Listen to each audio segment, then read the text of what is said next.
טוב. שלום.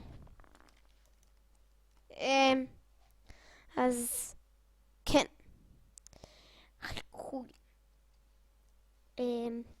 העתקה, משהי להגיד על זה, עוד דברים. ו... ו... בואו אני אסביר לכם. אולי מישהו פרץ לאתר שלהם, כי הם אף פעם לא היו כותבים חיקוי של אומגה, מה שכתוב פה. הם אף פעם לא היו כותבים חיקוי של אומגה. פשוט הם לא היו כותבים את זה, כי זה אתר שלהם, והם הסכימו לעצמם לעשות חיקוי של אומגה. אז למה שהם יכתבו את זה? אולי מישהו פרץ לאתר שלהם, כי שהאתר היה קיים, גם פרצו לאתר שלהם ומחקו להם את השרת צ'אט שהם בנו את זה שוב והכל. היה לה 500 כניסות ועכשיו יש להם 90 ו10 משתמשים. אז אולי משהו תקוע שם במערכת, או שפשוט זהו. פשוט פרצו לאתר שלהם והם מחקו הכל. והם אמרו בקרוב יתוקן, והם עשו תמונת חיקויים. והם לבשו את התמונה הזו. פשוט המנהלים לבשו את התמונה הזו של חיקוי של אומגה.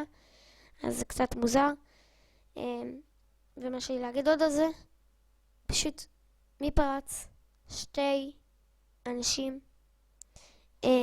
כי גם פעם קודמת פרצו 2 אנשים ומחקו את השרתים עד שהם בנו את זה שוב, אז אני חושב שזה 2 אנשים אלה שפרצו להם לאתר ומחקו להם את השרתים. וזהו, כאילו, הם פשוט פרצו לאתר, עשו תמונה אחת של חיקוי של אומגה, אל תאמינו לזה, וכאילו הקישור של התמונה הזאת נמצאת כאילו באומגה ארור, כאילו כתוב את זה, האתר של אומגה וארור, אז כתוב את החיקוי של אומגה.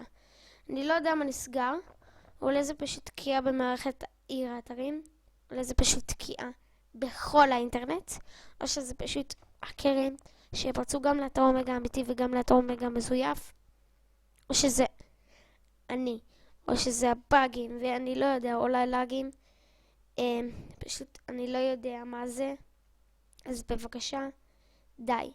אני לא יודע מה זה, אז ביי.